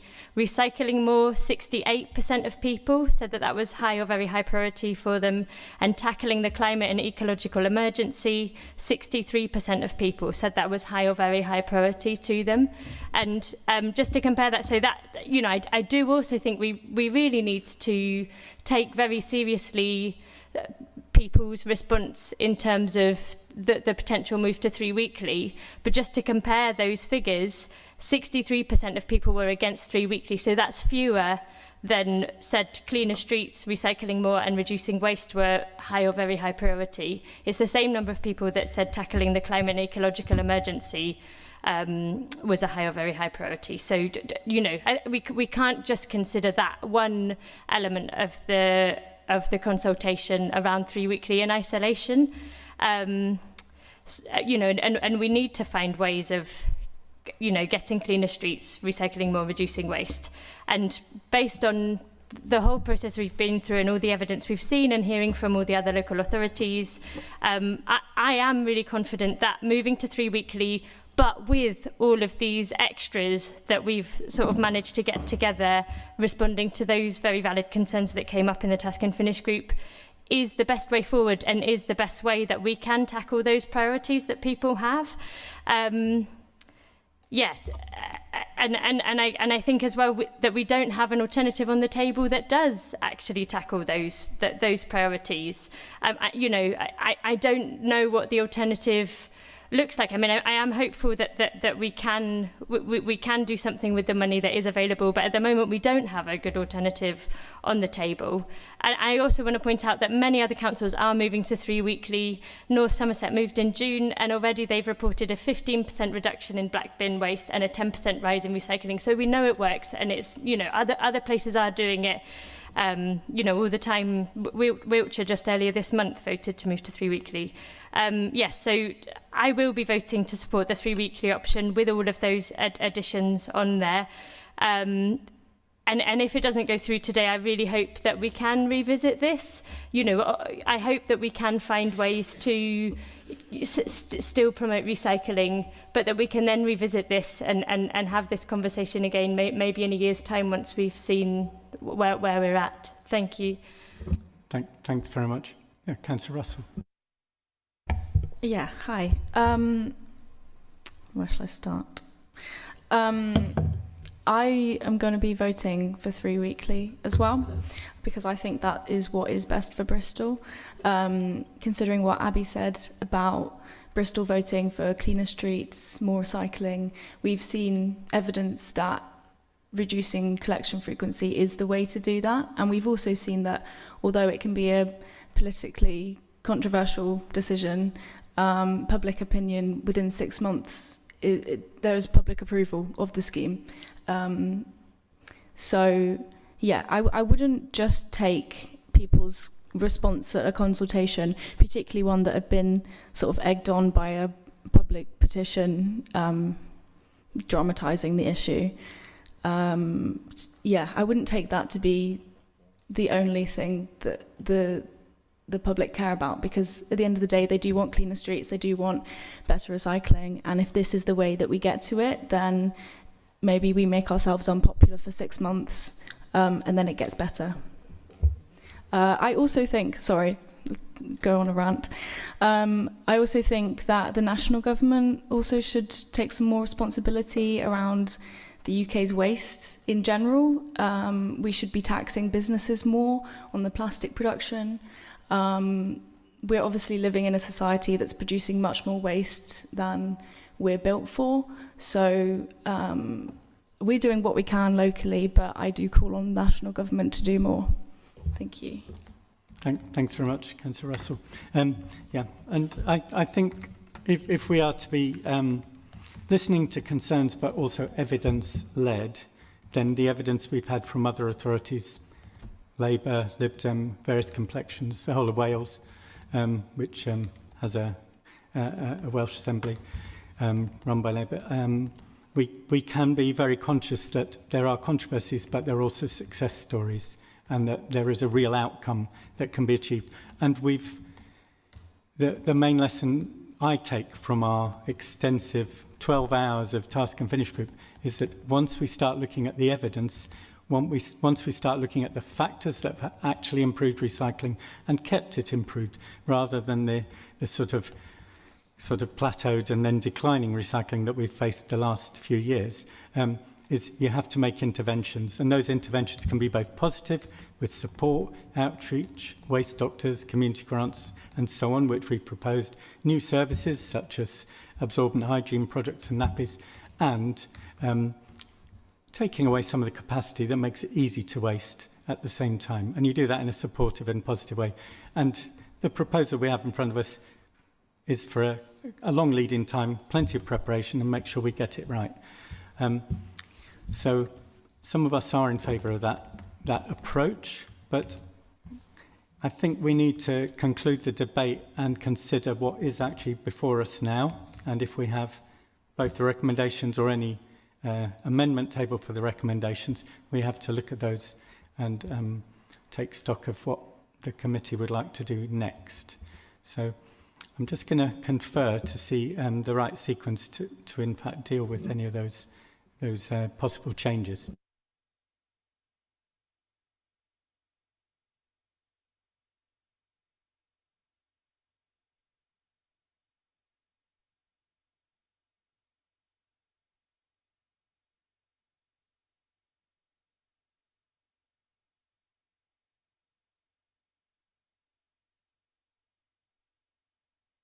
Okay, so we're aware we have a proposal and then we have an amendment. The first thing to do is to check which one we can deal with and then get advice for it. The first recommendation we have is to reaffirm the current methodology that we have.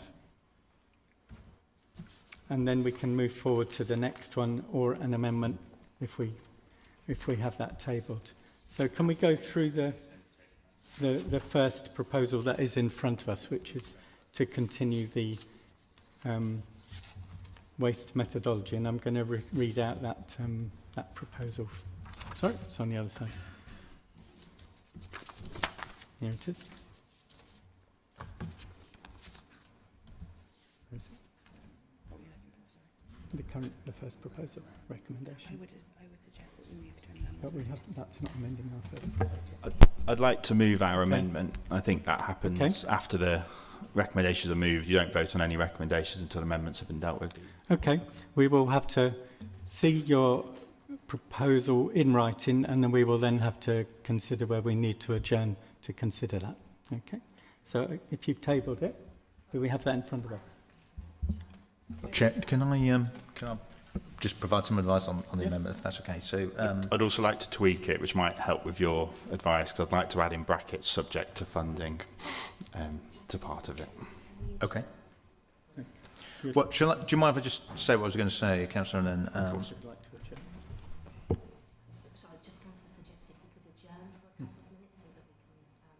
Yeah, I was just going to say something and then suggest that. Thanks, Bronwyn. So I just want to set the context really just to explain what some of the issues were. So in terms of the process that gets us to a recommendations and report, Chair, obviously in this case, the recommendations around recommendations 2 came from the Task and Finish group. But those recommendations proceed through a decision pathway process, and through that process they get legal and financial advice about how it would proceed. And also, as you know, there's an agenda briefing process where any issues or concerns with the wording of that can be raised. So, yeah, absolutely. So, obviously, the email that was received just after the start of the meeting had quite significant amendments. So we may well agree some changes to that, which would be helpful. But to have an amendment which have potentially quite significant financial implications, we wouldn't be able to look at generally without looking at financial and legal advice. But I mean, I just want to explain the backdrop to that. But you know, as Bronwyn was suggesting, it's probably best to adjourn and we can discuss that. Sure. Yeah. Given none of us had seen this, other than perhaps a proposal before the meeting started, we do have to adjourn to look at it, especially if you've actually changed your own wording during the meeting. So, Councillor Finch, just before we consider next. Yeah, I also just wanted to raise a concern that obviously in the Task and Finish group, we sort of agreed to bring forward a 3-weekly option and a 2-weekly option. And I'm concerned that this amendment, rather than amending the 2-weekly option, it's amending the 3-weekly option. So we're voting between two weekly options. So I'm just concerned that obviously we voted as a Task and Finish group to vote on a 3-weekly option, and now that decision would be taken away by this amendment. So yeah, I wonder if it is okay legally, if it can be added as a separate option rather than instead. I don't know if that's possible. Yeah. Thanks for raising that. We did an awful lot of work in Task and Finish group, and we actually had consensus on the 2 options from the Task and Finish group. It was voted a choice of either or, and we've now had, at the very last minute, not even at the agenda meeting when we could have actually considered it and had it looked at, but we've had it today and then changed during the meeting as well. So I think we're going to have to adjourn and have a look at that. Okay. So I apologise that the meeting will stop for a while.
apologies for the delay.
Left off, and where we left off, oops, sorry, got the papers in the right place,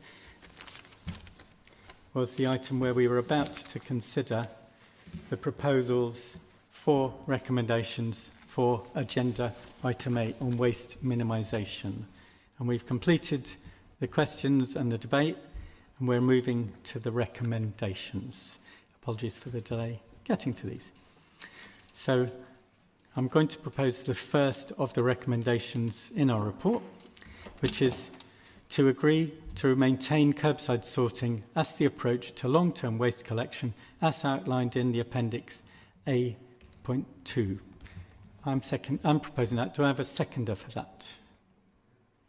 Thank you, Councillor Weston. Oh, Councillor Weston's hand went up. I saw that first.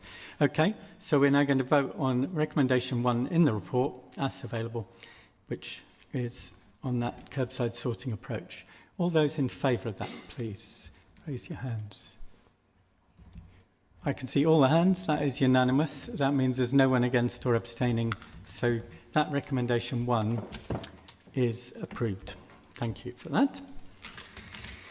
We're now coming to the published recommendation 2.1. I'm going to read it out. It's to approve a change to the frequency of waste collection, black wheelie bins, to 3 weeks, to 3 weekly, with the additional services of absorbent hygiene product collection, lowering of the larger bin capacity threshold to 6 or above in a household, additional fly tip round, the creation of a community fund, additional engagement in areas of deprivation, and container refresh campaign with the support of an engagement, education and communication programme to promote recycling as outlined in Appendix A.2.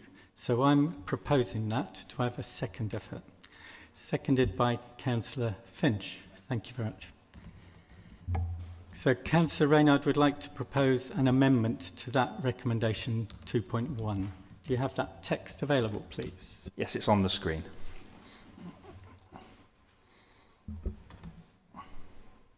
Am I meant to read that out from behind? Have you got it in front of you? I don't at the moment. Okay, so the proposed revised recommendation is a new 2.1 to agree to maintain 2 weekly waste collection, black wheelie bins, with consideration of the additional services including absorbent hygiene product collection, lowering of the larger bin capacity threshold to 6 or above in a household, additional fly tip collection round, the creation of a community fund, additional engagement in areas of greater deprivation, and container refresh campaign with the support of an engagement, education and communication programme to promote recycling, as outlined in Appendix A.2. This changes the frequency, not a lot else, and it has the final line, the additional services are to be considered subject to appropriate funding and brought back to committee. That's the end of the recommendation. Sorry, Chair, it carries on. Oh, sorry. And there's a 2.2. Where is it? No, and the old recommendation 2.2 still stands as an alternative, or 2.2. Agree to maintain 2 weekly collection, black wheelie bins and services as currently provided, and explore other options. Sorry, Chair, just to clarify, I think that's an alternative recommendation if 2.1 isn't approved. So, as I understand it, the amendment is to the wording of 2.1. Yeah. Okay. So 2.1 is approved either in its original state or as amended. What is the new 2.2? 2.2 falls because it's an all. Okay. So that 2.2 falls, which means the new 2.1 is being proposed as an amendment. Okay, do we have a seconder for that? I'll second that. So that's Councillor Tate seconding it. So we're now voting on an amended 2.1 that has been tabled during the meeting. Okay? Yeah, an amend.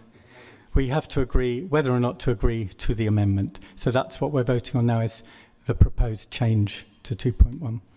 So I'm going to call a vote on the proposed change to 2.1. So those in favour of 2.1 as amended? No, we haven't amended it yet. It's not. It's in favour of the amendment, yeah. We have to adopt it.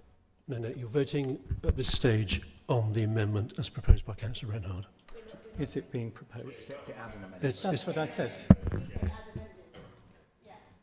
Yeah, we are voting to accept or not that amendment. So I see 5 hands voting for accepting that amendment. Councillors Reynard, Dud, Tate, Weston and Kent. Those against that amendment being tabled? 4. That's Councillors Fodor, Crawford, Finch and Russell. So that amendment has passed by 5-4. So that becomes the substantive motion that we are now going to consider. Okay. Do you have something to say on that? Yeah, can I now move that the question be now put to the committee to vote on the amended recommendation as per the committee procedure rules? So you've had the amendment accepted. It has replaced a 3-weekly proposal with a 2-weekly proposal, and it is subject to financial and legal consideration. So that's all it is doing. So those in favour of it as amended, can you raise your hands? I see 5 hands again. The same 5 hands, Councillor Reynard, Dud, Tate, Weston and Kent. Those against that as tabled now.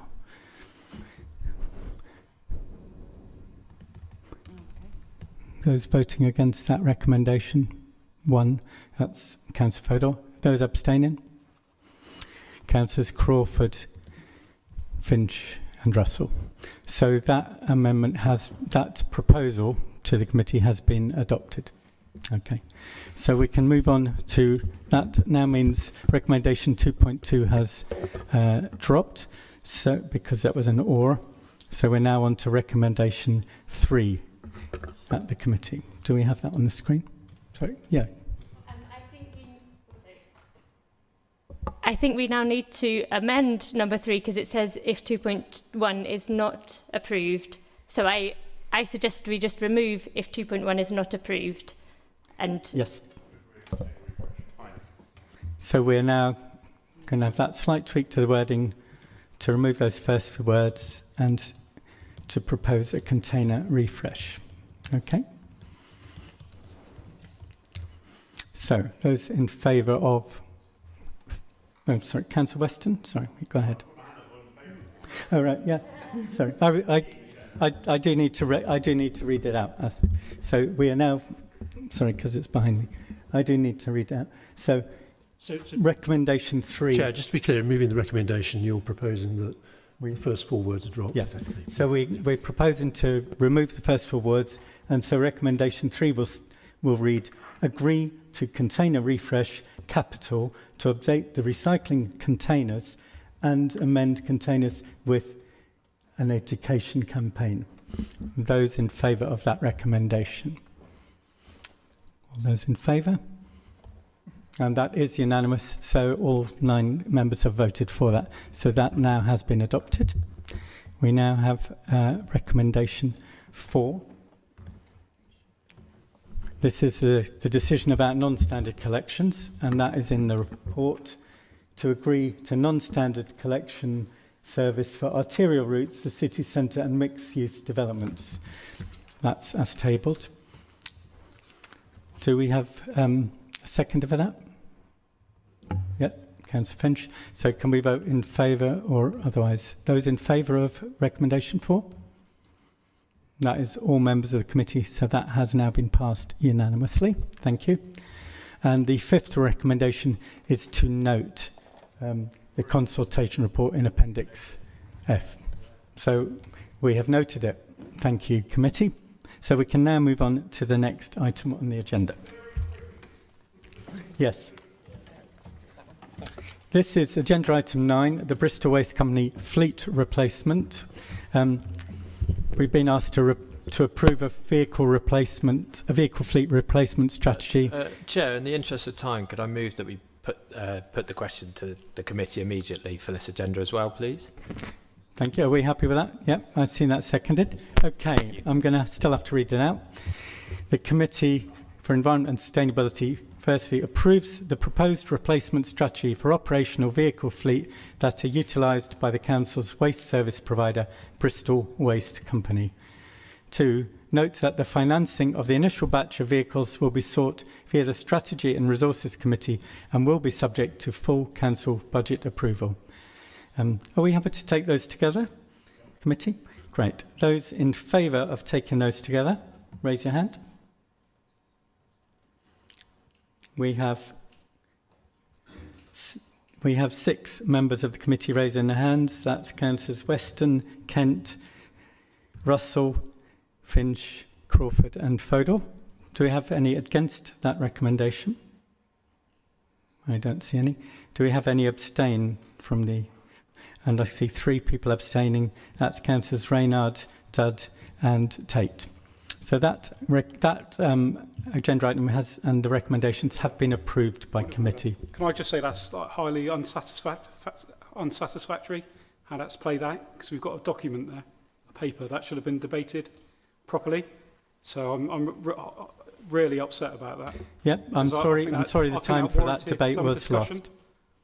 So we've got 2 other items now that we're going to rush through. Potentially. That's correct. So I don't think it's acceptable, really. No, I agree, and I think it's really disappointing an amendment was tabled during the actual meeting that wasn't in front of us. So is it not better to just defer the business and come back another time?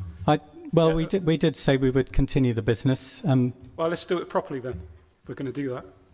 So we have agenda item 10. Martin, given that security kick us out at 8, that's correct. Not defer it? They are available for longer if needed. No, they're not. They are. We have arranged for them to be available if needed. But it's obviously for the committee to decide. Can we put that to a vote of whether to stay or longer or not? Just because of we have longer if we need it. I'm sorry the meeting was subject to a very long delay because of an untabled amendment during the meeting. We now have agenda item 10. Are we happy to proceed with agenda item 10?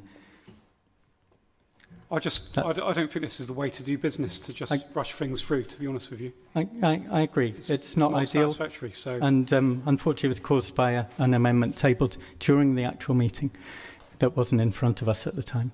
I don't think this is the way to set policy, if I'm honest. Yes. So, shall we continue with agenda item 10, which is the Bristol City Council? Sorry, Chair. Yeah. Can I just, on a point of order, Councillor Dad does have a point, and I just got to say, we curtailed debate on item 9 because I did not realise that anyone wished to speak on it. Technically, you, as chair, you do have to allow debate.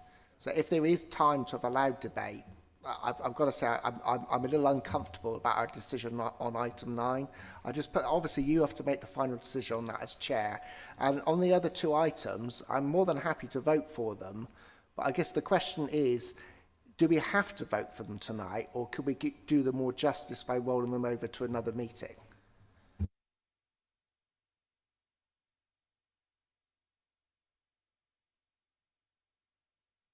So, Chair, it's obviously a matter for the committee. I mean, unlike the first three items, which were time related, I think I'm looking at the team. These are very important papers, but they could come back to the next committee if that was acceptable. Okay. Would the committee like to take them now, or prefer to bring them to the next meeting of the committee? Okay. People. Is there agreement to bring them to the next meeting? I can see heads nodding.